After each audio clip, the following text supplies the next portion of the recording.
ভারতীয় জনতা পার্টির কাছাড় জেলার উদ্যোগে প্রাণের শিল্পী জুবিন গার্গের 53তম জন্মদিন উপলক্ষে রক্তদান শিবিরের আয়োজন শিলচরে।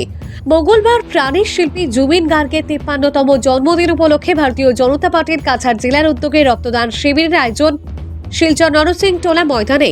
জুবিন গার্গের সম্মান জানিয়ে প্রথমে সাংসদ কনাথ পুরকায়স্থ বিধায়ক দীপায়ন চক্রবর্তী, জেলা শাসক মৃদুল যাদব, কঙ্কন নারায়ণ শেখদার, ডক্টর অনিরুদ্ধ বিশ্বাস, অমিতাভ রায় সহ বিশিষ্টজনেরা বক্তব্য রাখতে গিয়ে জেলা শাসক মৃদুল যাদব, সাংসদ কনাথ পুরকায়স্থ বিধায়ক দীপায়ন চক্রবর্তী বলেন, জুবিন গার্গের 53তম জন্মদিন উপলক্ষে রক্তদান শিবিরের আয়োজন করেছেন। এই রক্তদান শিবিরে প্রায় 100 জনের অধিক লোকেরা স্বেচ্ছায় রক্তদান করবেন। রক্তদান হলো জীবনদান, রক্তদান করা মহৎ কাজ।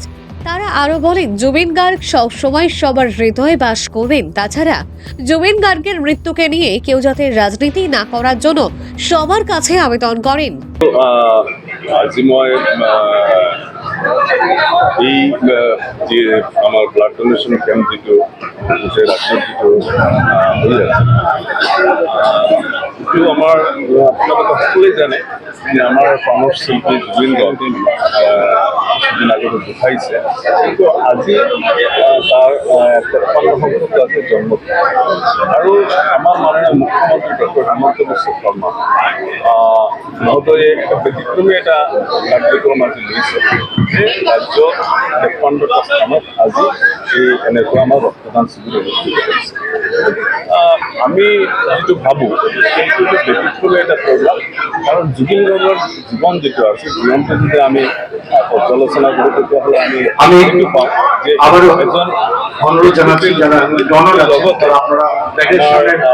জুবিন গাৰ্গ এজন সামাজিক এজন কৰ্মীও আছে। মানে তেওঁৰ পৰা বহুত লোকে মানুহে সহায় পাইছে।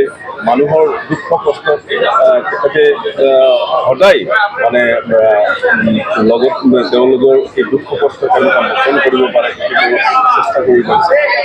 আজি যিটো আমাৰ ব্লাড ডোনেশ্যন কেম্প যিটো সেইটো যদি পাৰ্সপেক্টিভটো আমি চিন্তা কৰোঁ তেতিয়াহ'লে আমি সেইটো দেখোঁ যে ব্লাড যোনে দিয়ে এইটো এটা মহান ব্লাড ৰক্তদান জীৱনদান। মানে আমি এজন ব্লাড দিয়া আৰু তাৰ জীৱনক আমি বচাম, এই যে এইটো চিন্তাধাৰা যিটো আছে, এইটো যে উদ্দেশ্য যিটো আছে, সেইটো লৈ আজি এই ৰক্তদান শিবিৰ অনুষ্ঠিত হৈ আছে।